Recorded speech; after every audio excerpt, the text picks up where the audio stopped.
loves! Welcome to my Purple Airs channel.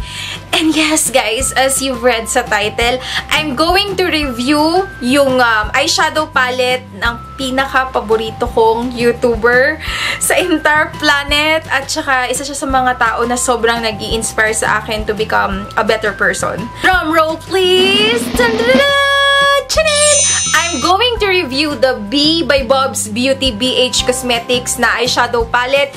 Ito yung pinakaunang-unang eyeshadow palette ni Bob's. Kaya sobrang excited ako. Kaya I bought it with my own money. And I'm so happy to try it. This is a 12-color eyeshadow palette. And na nag-produce sa kanya ay si BH Cosmetics. Ito yung itsura niya. So, cardboard ang kanyang packaging. And ang kulay niya is parang rose gold. Tsaka parang, ano ba to? Beige. Pinaghalo yung rose gold sa beige. Yan. And it reminds me of yung parang mga invitation pag ikakasal. So, plus point na meron siyang kasamang salamin. Kasi hindi ka naman mong problema. Pwede ka na mag-eyeshadow na ito lang yung hawak mo. Hindi yung may hawak ka ng salamin. Tapos magdidip ka pa sa eyeshadow mo. So, it's a plus. And ito naman yung itsura ng kanyang lagayan ng mga eyeshadow niya. Ang kanyang presyo ay $14.50. So, tinimes ko siya sa 50. So, lumalabas sa peso. Parang 700, ano ba? 725. Pero, meron din shipping fee akong binayaran. Nakalimutan ko na kung magkano. And it took me mga 1 week. 1.5 week bago ako nakatanggap ng yung post office na card na pwede ko na siyang i-claim sa post office. So, I'm very excited when I got this. And sabi dito, known to her YouTube fans as Bob's Beauty, Lindy Chang handpicked the must-have shades in her 12-color eyeshadow palette. Each shade offers day-to-night versatility and emphasizes fans' beauty both inside and out. So, ayun guys, yung description nitong palette, and you don't have any idea kung gaano ka-special sa puso ko si Bob's. Kahit hindi niya ako kilala personally, I'm so happy na na-meet ko siya. I'm going to insert a picture here.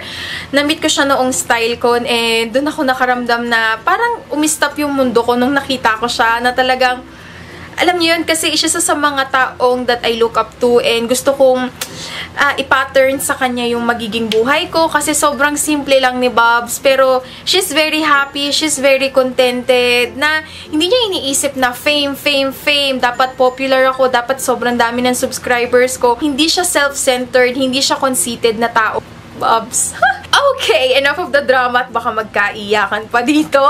Mag-swatch na ako ng mga eyeshadow dito sa likod ng aking kamay. Guys, kahit super love ko si Bob's, again, this is not sponsored, and kahit sponsored videos pa, I always provide an honest feedback, an honest review. Okay, kasi para saan pa ang review kung pepekein din natin. Okay. Ang dami kong daldal. Okay, let's now move on. So, it has 12 shades. Unahin ko na muna yung mga earth tones. Happy, si Grateful, Genuine, Optimistic, Inspired, and then Bold. Hindi sila super pigmented, pero very buttery. Charismatic, Thoughtful, Able, Confident, Hopeful, at saka si Kind. Ayan sila. Yung mga nandun sa ilalim, medyo mas pigmented sila at saka mas metallic ang itsura. Ito si Thoughtful. Next is si Able. Itong si Able hindi masyadong pigmented and medyo may fallouts siya.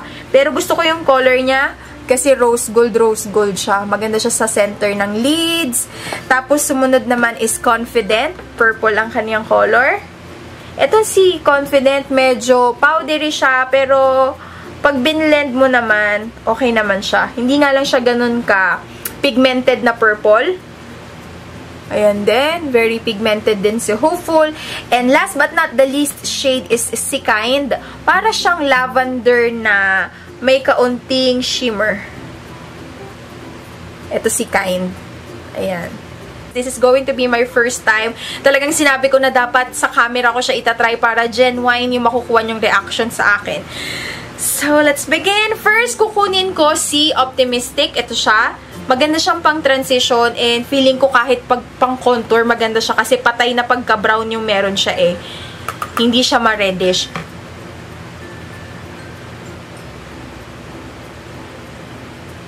And guys, hindi pala ako gumamit ng eye primer, pero kanina nag-concealer ako, nalagyan siya ng kaunti.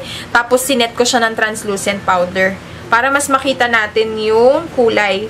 Tignan natin kahit wala ba tayong primer, mag-show ba yung kulay. Next ko naman kukunin ay si Inspired. So, yan. Matte lang din siya na medyo mas deeper na yung pagka-brown nito. And, siya yung pang i-intensify ko nung crease. Okay, so there you go. Actually, pwede na to pang everyday, pero halos laging ganito na lang yung ginagawa ko sa aking eyeshadow. Very, very safe yung colors. Kaya, let's put some twist. I'm going to use this Confident. Ano ba to? Matte ba siya? Ayun, yung matte na purple. And, ilalagay ko pa siya dun sa dulo para mas maging smoky yung itsura ng ating eyes. So, top of the excess.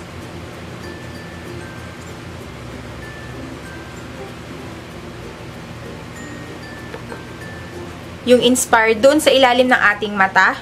Sa lower lashes. Tapos, kukuha ko uli nitong matte na purple, which is yung Confident. And ipapatong ko naman siya.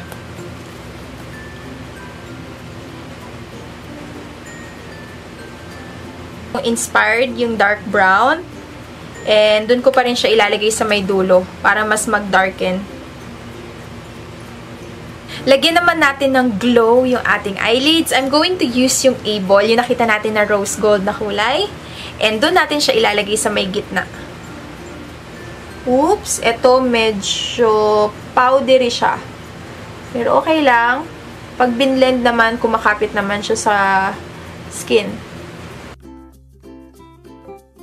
To complete yung halo effect, kukuha ako uli nung Confident and dun ko naman siya ilalagay sa inner part ng aking lids.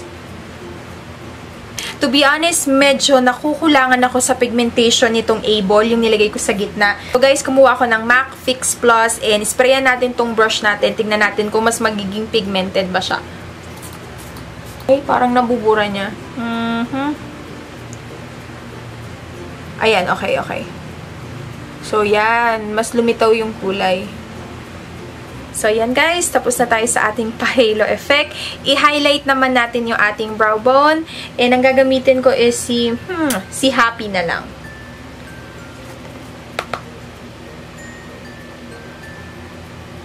Ooh. Medyo too shimmery siya. Pero, blend ko na lang. Okay naman pala. Carry lang.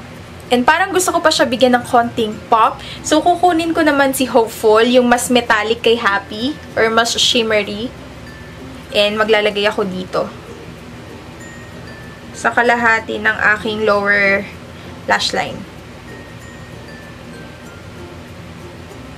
So, there you go guys. So, medyo smoky at heavy ang ating eyeshadow look. So, maglalagay ako ng liquid liner at saka false lashes para mas maganda siya tignan. And babalikan ko kayo mamaya to give my final review or verdict about this Be by Bob's Beauty Palette.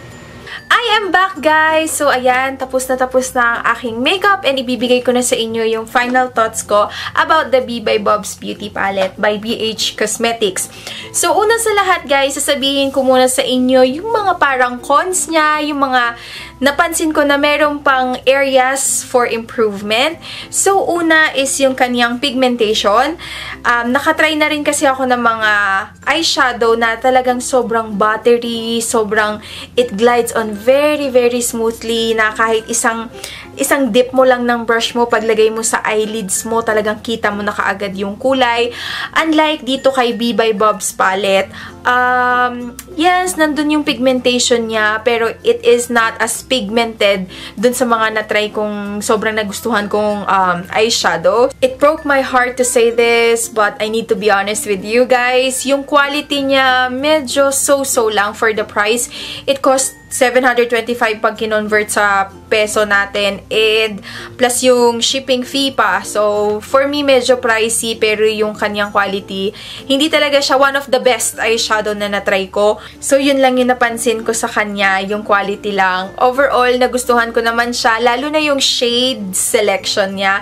It's a thumbs up for me kasi talagang from day to night yung makikreate mo na looks, and kasi meron siya, may pang transition color ka na, may pang highlight ka na ng brow bone, tapos sakto yan, pwedeng ito na lang yung dalhin mo pag may mga pupuntahan kang party, kasi pagdating naman ng gabi, nandyan na yung mga purple, yung mga metallic, and pwede ka na mag-create ng ganito. Yung kinreate ko is for night time So, yan. And gusto ko rin na meron siyang mirror, and as I've told you, talagang special sa heart ko si Bob. So overall, I'm going to give it a 7 out of 10. Nagustuhan ko naman siya. Areas for improvement lang talaga sa kanya is yung quality. Medyo sana mas pigmented pa siya. Pero sabi ko nga sa inyo, may mga certain shades dito na mas okay na hindi siya sobrang pigmented. Katulad nung purple, yung mga ibang metallic, kasi mas nabibuild in ko yung kulay, mas nagiging well-blended yung aking eye makeup look. So, yun lang yung masasabi ko. Again, I'm still very happy that I got this palette kasi galing to sa aking idol. Alam niyo naman, fanay na fanay ako ni Bobs. And it's worth getting naman, I think. So, kung meron kayong spare money na 725 plus yung shipping fee and isa kayo sa mga fan ni Bobs, let's support her. Pero, I can also suggest na meron kayong makikita na same color selection lang na mabibili lang dito sa atin, and hindi na kayo kailangan mag-intay ng sobrang tagal at hindi na kayo kailangan magbili pa sa abroad, kasi yung same formulation nakikita ko siya sa mga local makeup natin katulad ng mga Nichido. Ganon, medyo ganon yung kanyang formulation. So, yun lang yung aking thoughts about this palette. Sana po'y naging helpful sa mga nagbabalak bumili. Please subscribe to my channel if you want to be notified sa tuwing nag-upload ako ng mga bagong videos. Thank you so much for watching, and sana'y makita ko kayo sa susunod kong video. Bye guys! Up here!